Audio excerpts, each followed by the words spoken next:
Today, everyone, I am joined by my friend Damian. Damian I can't for the Clogher. life. Clogher? Okay. For the Clogher. life of me, I could never. Your name's so readable. But it's not pronounceable. I don't know what it is. It's A very common mistake. okay. I feel slightly vindicated. So today, we both wanted to have a discussion on scientific development in the world and how it's progressing, specifically on what the average Joe should know. And I think that Damian, who's studying aerospace science at this particular moment, tell me yes or no. You constantly are running into people who talk, "Oh yeah, I'm pro science. I love science," but really don't know how science works in terms of discoveries, in terms of research, in terms of advancing technologies. Could you talk a Right. little bit on Very that? true. Yeah, most people don't really know a lot about science. Kind of true on both sides, really. Even people who like for example, with climate change, I'm a big proponent of it, but I wouldn't say that most people on the left really understand it. It's more that they just kind of accept it. It's But been most condensed to bumper sticker politics rather than actual substantive scientific discussions. something like that. I would say that there is definitely a lot of truth for that, and so a lot of people on the right don't necessarily understand it either. But most of the time, when science is involved in politics, a lot of people, or just in life in general, a lot of people don't really know a lot about it because there is a lot that goes into like every scientific, discovery or every scientific statement that most people, I mean, unless you're even most people in science don't necessarily understand things in other sciences. Like I wouldn't be qualified to talk about, biology or something like that. Like I Hmm. wouldn't really know much about that, Sure. and vice versa. So so yeah, there's definitely a few things. I think for the most part, it's the scientific method that gets people a little bit confused. People don't always understand that science is something that's worked out. It's repeated a very large amount of Could you times. get into a little bit of what, I mean, traditionally, this is what people describe the scientific method as. You have a question, and then you formulate a hypothesis, which is what you think the answer is to that question. Then you formulate a Mhm. bunch of experiments to test that hypothesis. And, you know, um, what's wrong with that model? That's generally what people are taught. Well, a couple things. For one thing, people think it's like a linear process, but in reality, it's kind of like you're doing it all at once. Hmm. So you don't necessarily. I mean, I'm an engineer, not a scientist. So Okay. I wouldn't necessarily do new science. I would just design things based on something that's already established. But a scientist would usually not. Their hypotheses are not necessarily something they come up with themselves. It's Hmm. not like like you're assigned to research a certain thing, and you run through the so the process isn't necessarily linear. Um, but also, I think a lot of people don't understand like that process. It's good enough, but most people don't always understand just how many people are researching any particular thing. So it isn't something that like one person researches it and then or even like 100. It's like thousands, sometimes millions of experiments that have gone into these things. So Hmm. when a scientist says something, it's backed. At least when a scientist says something about science that's in their field, it's backed by a very large amount of evidence. So, what exactly are the ramifications if, let's say, a geologist says something like, "Ooh, I don't know, there's no such thing as the sun." Hmm. It's something really out there and totally out of their field, but they say they're a scientist. What exactly are the Right. ramifications? Like, do they get discredit? Or let's say it's an astronomer that says there's no sun. What Right. exactly happens to them for saying something that bad, or even something if it's nuanced that I wouldn't understand? Well, they wouldn't be taken very seriously. Um, Most likely, any research they did from that point forward would be looked at be heavily scrutinized. It's important to recognize that, like, so if they just said it, that would be one thing. If they tried to prove there was no sun, then it might be Interesting. taken slightly more seriously. Although the problem is, and I think this is the third thing maybe that people don't really understand, is that so for example, if I said there was no sun and I had proof, you know, everyone would understand that, well, what about all the times that everyone's seen the sun? So there's something called the correspondence principle, which is like it has to match up. If you have a new idea, it has to explain why there was evidence for the old one. So like, why did everything before lead up to that? Why was there evidence for all that? Can that be explained? Or at least perceived that way. Okay. Or at least perceived that way. Right. Can that be explained by your new theory? You can't just say, oh, that's not real, that's a conspiracy, or blah, blah, blah. It's what the government wants you to think. That's the typical one that you hear. That's right. Yeah, exactly. So that's not taken too seriously.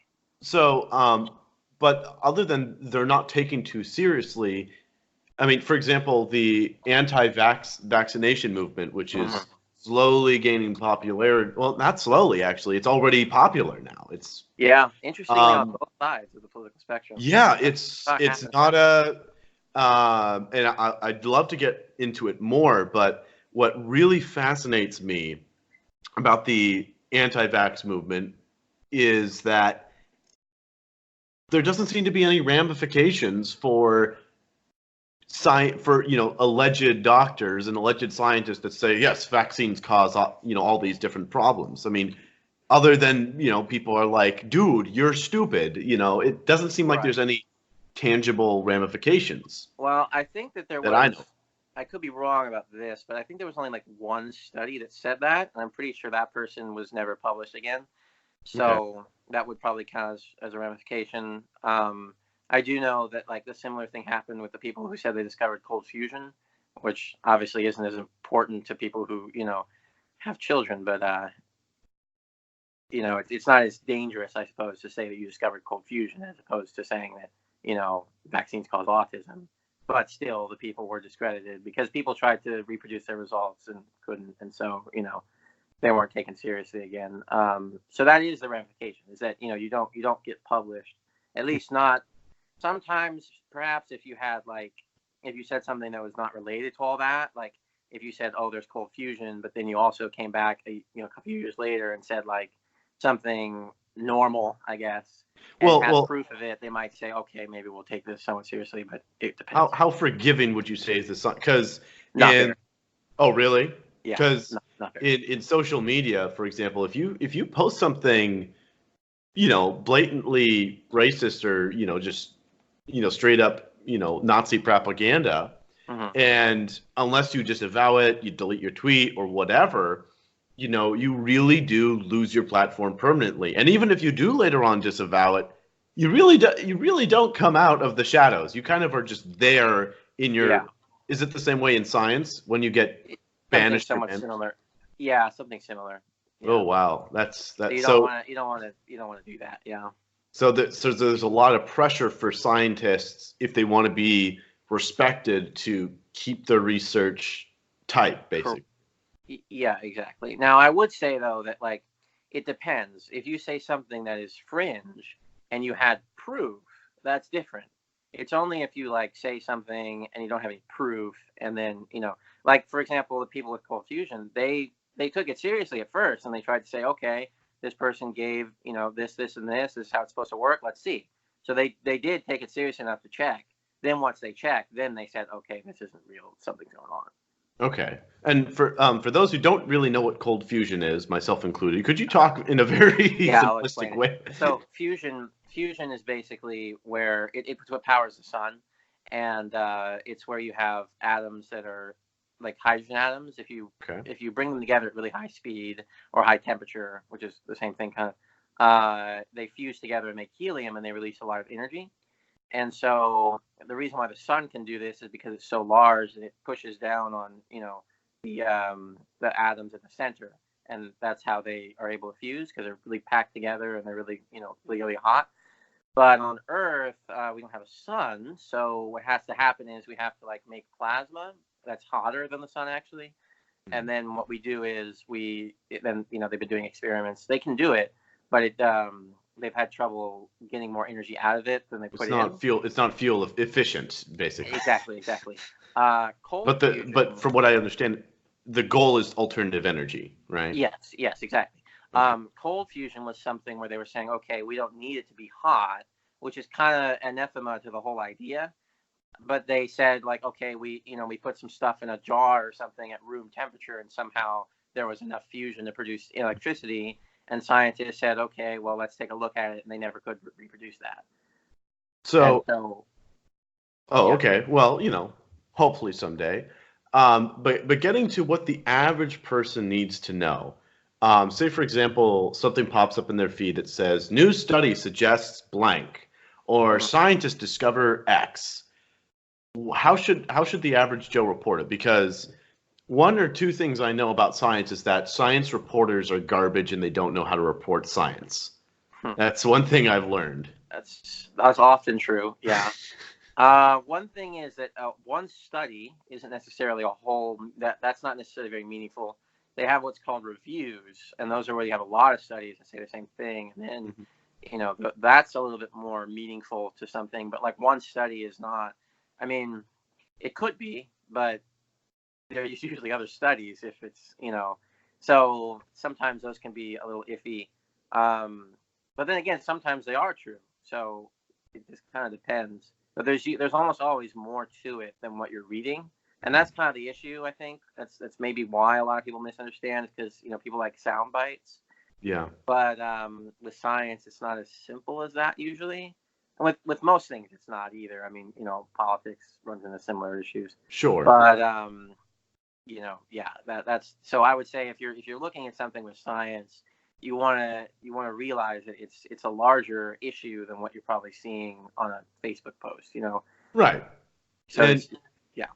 What also the other thing about studies is they don't really prove anything. Even if you conducted 1,000 studies on one particular thing, it really isn't proof necessarily. Well, that depends. But it depends on what it is. What do you mean? Well, so what are you talking about? Like, for example? Well, let's say somebody wanted to go out and prove that, social studies, I should be more exact. Okay, I wanted to prove that people with this particular political affiliation are more likely to do this, or, I wanted to prove something like that. I don't really see how that can be proven through surveys and studies. Do you think that's true? To a large extent, yeah, probably. Definitely, like I said, if you had one study, that would not be enough. Well, even if you had 1,000 studies, and even if they all indicated the same thing, at best it's an indicator. It's not a proof, right? That's true. Yeah. I mean, well, for one thing, you definitely couldn't say that every single person with that political affiliation would absolutely do this. That would be, yeah. So at best it'd be an indicator, and not necessarily, But that's not necessarily what they're saying either. They probably wouldn't say like, all conservatives definitely, I don't know, like to shoot Mexicans as they cross the border, right? Something like that. Right. Yeah, or something like that. Like, yeah, scientifically, I mean, you could go around and you could ask people, and maybe you would get a certain percentage who said, yeah, that's a great idea. But there'd always be someone who said it wasn't. So if you met a conservative, you couldn't just assume right off the bat that, they want to get their gun and go shoot people. Yeah. So. Right. But even so, you also have to rely on the fact that they're being honest, completely honest. They true. They understood the question. You did the actual person surveying did a fair analysis of the population, and even with all, there's always things like that. Yeah. But then again, though, such a reliance on them, and they kind of slap the oh, look, we're science, boom, And well, there is a whole field of statistics that goes into all that. Like, oh, did they understand? Did they do this? Did they, So there is a whole field behind it, and it's not my field, but it's somewhat reliable. It depends, though. But yeah, you definitely want 1,000 studies, if not more, to start saying anything about any particular thing. You wouldn't want just one or two that said something, because even if that is true, it's very iffy. So only after 1,000 studies can we start saying then it's possible. Before, like less than 1,000, it's more of up in the air. It's still we need more research. Is that something? You think? Yeah, I would say that's probably pretty reasonable. But again, it depends on what it is, because some things don't necessarily need 1,000 studies, and some things might need more. So it depends. But definitely, what you usually get is one or two. So So if you're the average, just the average voter, be on the right, be on the left, right. how many do you need to know, like indicators do you need to know, you know? Well, I mean, I don't know. I mean, for one thing, you can tell what people believe based on what they say. So if you're voting for like a candidate, which is usually what you're doing in politics, just look at what they say. I mean, you don't necessarily need a study to, um, like you wouldn't need a scientific study to say that Donald Trump supports lower taxes, because he said so, right? Or, He literally passed, a right. tax cut. So yeah, like you wouldn't necessarily need a study for that. Or if you tried to say that Donald Trump was racist, you wouldn't necessarily use a study for that either. I mean, you would just look at his statements and then you make up your own mind either way about which one it was. But you'd Do still you be think looking at one that person. do you think that they're subjective? Whether or not a person is racist, is that a objective or subjective conclusion to make? I would argue it actually is objective, but I don't think a lot of people necessarily fully grasp what racism means. But I would say that if you're making, basically, is there a double standard? Does he treat black people differently than white people? Does he say things are different about white people than black people or Mexican, etc.? So that would be an objective way of saying it. But definitely, people do have their different ideas of what racism are. So I would say maybe that they're wrong about what it means. But Hmm. yeah. Well, I mean, racism, that's another thing I want to talk to you about, is being that racism, as far as the research shows, race doesn't really even seem to exist in the first place. Yeah, So, but that's not really the point. I mean, the idea is, do you judge people who are differently than you? It's not really, that's kind of like saying, well, I can't really think of a good well, analogy for well, that at the moment, but what I was trying to point out is the fact that our whole system of political debate, when we talk about race, it's just that we talk in terms of race, which is super bizarre because being that I mean, yes, people are different. I acknowledge that people look different, people Mhm. act differently, difficult. Yeah. And there can be bigotry. But what I'm saying is that because this science seems to indicate that there are no races, why are we still using races as a part of our dialogue and a part of our conversation? Shouldn't we Well, evolve our language? yeah, I mean, I suppose you could just call it bigotry or Yeah. prejudice, but it's probably because race is, I mean, people say it's a social construct. When what they mean by that is like, there's not really a lot of significant difference between a black person and a white person, genetically or physically, but you can tell that one person is white and one person is black. So like a Unless you're person who's colorblind or racist, something. right? A person who's racist would look at that and they would see a difference. It's not necessarily like that's actually true. It's just that, or that there really is a significant difference between them, but a racist would see it that way. And since they separate it based on that, I think that's why language-wise we call it that. So we're Because they might be separating it on a criteria that's not really real, but it's not that it doesn't exist at all. It's not that there is no, right, but yeah. that really makes me uncomfortable that I would use the language of racist because they use it. That just, I mean, Mm. it almost seems like we're bowing to racists, people who believe in something that scientifically doesn't really exist by using their language Well, and their yeah. terms for distinguishing people. That's really terrifying to me. Well, I don't necessarily think that racists are the ones who came up with the word racist. So, True, but they perpetuate it because they still hold on to that sort of closed-minded, arcane view of humanity, that it's divisible by races when that's genetically not true. mhm. So I think that if we're going to rise above them, then we should just abolish it from our language. I mean, it makes sense to at least slowly remove it. Otherwise, we give them power. Do you have I any don't. thoughts on that, or? I don't know. I think it kind of depends. It's kind of a complicated one, but I think the reason why we call it that is just as simple as like when someone says it, you know what they mean. Because I could call them prejudiced, but then how are they prejudiced? That might matter. So, yeah, that's probably the reason why it's not. Right. Well, we're running out of time for this segment. Thank you so much, Damian, for coming on. Folks, make sure to like, subscribe, share, and I really appreciate you watching. Make sure to be very, very careful in your analysis of science and scientific news. Let's not get, beyond ourselves with all the advancement. And the next episode that's coming out, we're gonna talk about futurism and how that affects us. Thank you so much for coming on, Damian.